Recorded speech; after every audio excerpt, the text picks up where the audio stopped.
Well and today's topic trial balance. तो previous video में हमने जो इसका मेन टॉपिक है वो कर लिया था और जो बचा हुआ टॉपिक है वो आज हम करेंगे आज के इस वीडियो में। तो सबसे पहले क्या है फ्रेंड्स की जो ट्रायल बैलेंस है वो एक अकाउंट नहीं स्टेटमेंट है। स्टेटमेंट का मतलब कि भाई हमारा जो मेन मतलब डेबिट का बैलेंस होगा या क्रेडिट का बैलेंस होगा, ये तो स्टेटमेंट हो गया। और अकाउंट का मतलब कि आपको पता है कि ड्यूअल एस्पेक्ट होता है या डेबिट और क्रेडिट दोनों ही साइड लिखे जाते हैं। तो जो ट्रायल बैलेंस है वो एक स्टेटमेंट है, नॉट ए अकाउंट्स। ठीक है। दूसरी चीज क्या है कि जो ट्रायल बैलेंस है उसका जो मेन ऑब्जेक्टिव है वो मेन ऑब्जेक्टिव क्या है कि अर्थमेटिकली एक्यूरेसी चेक करने के लिए कि वो सही बना है या नहीं बना है। जैसे आपको पता है कि जर्नल में उसके बाद लेजर में एंट्री की जाती है। तो जर्नल और लेजर में जो भी हमने एंट्री किया है तो जो ट्रायल बैलेंस में ये चेक किया जाता है कि जो डेबिट बैलेंस है और क्रेडिट बैलेंस है वो इक्वल है या नहीं है।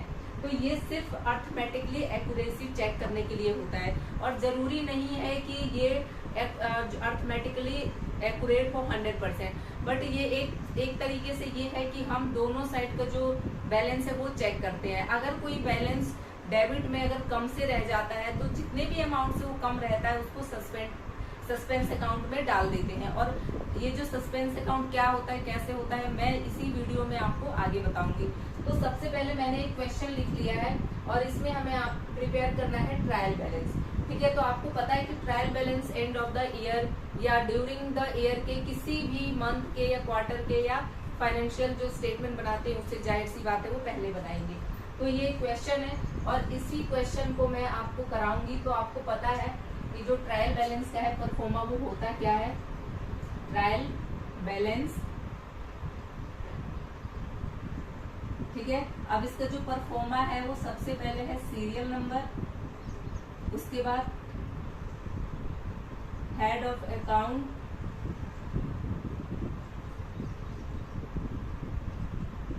ठीक है। उसके बाद यहाँ पे हम लिख देंगे बैलेंस डेबिट रुपीस में, बैलेंस ये क्रेडिट में, ये भी रुपीस। ठीक है। अब हमने इस तरीके से इसको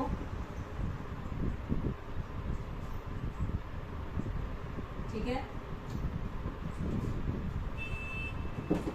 अब क्या है कि अब हम सम करेंगे। अब इस सम से आपको अच्छे से और भी क्लियर हो जाएगा कि जो ट्रायल बैलेंस में वो किस तरीके से हम जो डेबिट बैलेंस और क्रेडिट बैलेंस किस तरीके से हम लिखते हैं। मतलब जो इसका कौन सा बैलेंस होगा, डेबिट का बैलेंस होगा या क्रेडिट का होगा। इसका मीन्स ये प्रीपेड एक्सपेंसेस या आउटस्टैंडिंग रेंट इन सबका। और अब एक चीज और बताऊं कि जो भी हम अकाउंट बनाते हैं वो किसके पॉइंट ऑफ व्यू से बनाते हैं। तो फ्रेंड्स वो बनाते हैं हम कंपनी के पॉइंट ऑफ व्यू से या एंटरप्रेन्योर के पॉइंट ऑफ व्यू से या फिर पार्टनरशिप के पॉइंट ऑफ व्यू से। ठीक है। तो आप जब भी कोई अकाउंट बनाए मतलब जब भी एंट्री करें तो वो कंपनी के पॉइंट ऑफ व्यू से बनाएंगे। ठीक है। क्योंकि बहुत सारे बच्चों को ये कंफ्यूजन होती है शुरू में। ठीक है। तो हमने ये देखो करने से पहले हम एक चीज और कर लेते हैं क्लियर का, CLEAR। अब आपको पता है कैपिटल, लायबिलिटी एंड रेवेन्यू इसका क्रेडिट बैलेंस होता है और एक्सपेंसेस एंड एसेट का बैलेंस होता है डेबिट। ये आपको प्रीवियस वीडियो में मैं आपको बता चुकी हूँ। अभी आपको सम करने के लिए मैंने एक बार से और रिवाइज करा दिया। तो यहाँ पे ये परफॉर्मा बन गया। तो आइए अब हम इस सबको करेंगे। तो सबसे पहले क्या है, फर्स्ट सीरियल नंबर फर्स्ट डाल देंगे, प्रीपेड एक्सपेंसेस। तो फ्रेंड्स जो प्रीपेड एक्सपेंसेस है वो प्रीपेड मीन्स पहले, एक्सपेंस मीन्स खर्चा, यानी कि कंपनी ने पहले खर्चा कर दिया। तो खर्चा कर दिया, खर्चा तो भाई वो अगर वो मान लो रेंट देना है, अगले महीने का देना है, उसने एडवांस दे दिया तो एक तरीके से ये उसका तब भी वो खर्चा ही हुआ। तो यहाँ पे प्रीपेड जो एक्सपेंसेस है 5000 रुपीज, एक्सपेंस यानी एक्सपेंस का बैलेंस क्या होता है, डेबिट। तो यहाँ पे हम बैलेंस को क्या करेंगे, डेबिट। किस नाम से, प्रीपेड एक्सपेंसेस के नाम से। ठीक है। प्रीपेड एक्सपेंसेस के नाम से क्या करेंगे, डेबिट करेंगे 5000 रुपीज से। ठीक है। उसके बाद second outstanding rent, outstanding rent का मतलब होता है आउटस्टैंडिंग मीन्स बकाया, रेंट मीन्स किराया, यानी कंपनी ने कोई गोदाम है उसका अभी भी जो रेंट है वो नहीं दिया है, यानी कि वो बकाया है। तो एक कंपनी के लिए एक तरीके से लायबिलिटी है कि उसको अब जो गोदाम है उसका रेंट देना है, तो इसलिए इसको क्या करेंगे, इसका जो आउटस्टैंडिंग रेंट है एक तरीके से लायबिलिटी है, तो लायबिलिटी कहाँ जाएगा, क्रेडिट में। तो आउटस्टैंडिंग रेंट यानी को कहाँ ले जाएंगे, आउटस्टैंडिंग रेंट 2000 रुपए, और आउटस्टैंडिंग रेंट क्या है, लायबिलिटी, और लायबिलिटी को हम कहाँ लिखते हैं, क्रेडिट में, तो इसका जो बैलेंस है वो क्रेडिट में होगा। थर्ड है बैड डेब्ट्स रिकवरी। अब देखो बैड डेब्ट्स, आई एज्यूम कि आपको बैड डेब्ट्स पता है, बैड डेब्ट्स का मतलब ये भी है, और उसके बाद मैं बता भी देती हूँ, कोई दिक्कत नहीं है। बैड डेब्ट्स का मतलब ये होता है कि कंपनी के लिए कुछ जो डेटर होते हैं वो पैसे कुछ टाइम तक नहीं देते हैं। जैसे मान लो कि मैंने कंपनी से कुछ सामान खरीदा, और सामान खरीदने के बाद मैंने कहा कि 6 महीने बाद मैं आपको पे कर दूंगी, और 6 महीने बाद भी मैं पे नहीं करती हूँ। कंपनी वालों ने मुझसे 2 महीने तक और यानी 7 मंथ तक उन्होंने बोला कि भाई देने के लिए, मैंने कहा मेरे पास तो कुछ है ही नहीं, ठीक है, तो मैंने नहीं दिया, ये एज्यूम करते हैं। तो समझ लो कि एक लिमिट टाइम के बाद ये घोषित किया जाता है कि जो पैसा है वो बैड डेब्ट्स में चला गया, यानी कि वो डूब गया। बट कई बार क्या होता है कि ये डूबने के बाद भी कुछ लोग ना पैसा दोबारा से दे देते हैं, तो बैड डेब्ट्स रिकवरी उसको बोलते हैं, ठीक है। तो बैड डेब्ट्स रिकवरी एक तरीके से ये क्या हुआ, ये रेवेन्यू है, यानी कि हमें मिल गया है, ये हमारे लिए क्या है, गेन है। तो गेन है तो किसका जो बैलेंस है वो क्या होगा, क्रेडिट होगा। तो इसका बैलेंस यानी बैड डेब्ट्स रिकवरी का बैड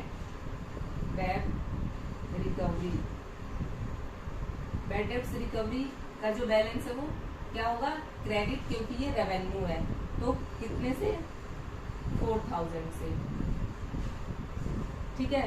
उसके बाद इंटरेस्ट ऑन इन्वेस्टमेंट। आप देखो इंटरेस्ट ऑन इन्वेस्टमेंट, सपोज आपने 1 लाख रुपीज इन्वेस्ट किया है, या सपोज कंपनी के पॉइंट ऑफ व्यू से कर रहे हैं ना, तो हम ये मान के चलते हैं कि कंपनी ने 1 लाख रुपीज कहीं पे इन्वेस्ट कर दिया है, ठीक है, म्यूचुअल फंड में डाल दिया सपोज, तो जो कंपनी को उस 1 लाख रुपए पे जो इंटरेस्ट है वो मिल रहा है कितना, 1000 रुपए। तो वो 1000 रुपए है, वो कंपनी के लिए क्या है, कंपनी के लिए रेवेन्यू है। तो रेवेन्यू है तो इसका बैलेंस क्या होगा, इनकम है ना, इनकम है, तो इसलिए इसका जो बैलेंस है वो क्रेडिट होगा। तो क्या लिखेंगे यहाँ पे, interest on investment. Interest on investment कितना है, इंटरेस्ट ऑन इन्वेस्टमेंट 1000 रुपीज, और ये जाएगा कहाँ पे, क्रेडिट में, ठीक है। उसके बाद ड्यू टू मोहन, यानी कि कंपनी को मोहन को देना है पैसा, यानी कि मोहन को देना है, यानी कंपनी के लिए बकाया है, मोहन को देना है। इट मीन्स की क्या हुई, लायबिलिटी हुई, और लायबिलिटी कहाँ जाता है भाई, लायबिलिटी भी क्रेडिट में जाएगा, ठीक है। तो यानी कि ड्यू टू मोहन, यहाँ पे 5th सीरियल में क्या लिखेंगे, due to Mohan, due to Mohan, due to Mohan यानी लायबिलिटी, लायबिलिटी कहाँ है, क्रेडिट में। तो मोहन का कितना है, 5000 रुपीज, तो यहाँ पे हम लिख देंगे 5000 रुपीज। ये थोड़ा सा हम नीचे लिख देते हैं 1000 को, ठीक है।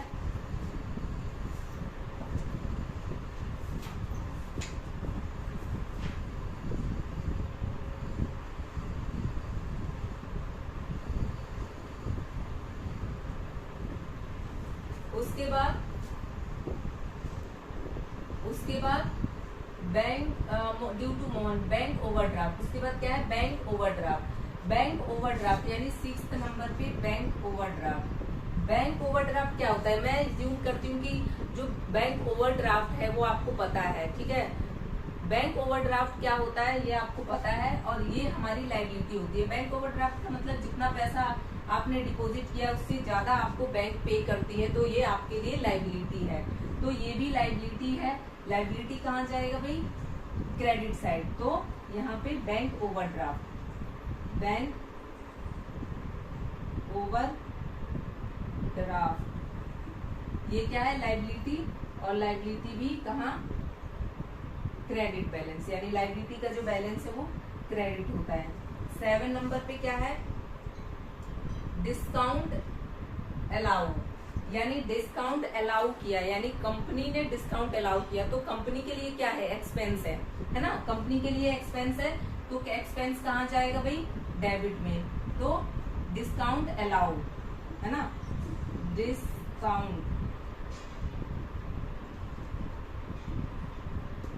डिस्काउंट अलाउ 800 रुपीज, तो ये हमारा इसका जो बैलेंस है ये कहाँ जाएगा, डेबिट साइड। उसके बाद 8 नंबर पे क्या है कि ड्यू फ्रॉम विनोद, विनोद से लेना है, ठीक है, तो विनोद से लेना है, इट मीन्स की क्या है, कंपनी के लिए एक तरीके से क्या है, वो एसेट है, तो एसेट को का बैलेंस क्या होता है, डेबिट, तो ड्यू फ्रॉम विनोद, ये कंपनी के लिए एसेट है और इसका बैलेंस क्या होगा, डेबिट, क्योंकि वो देगा।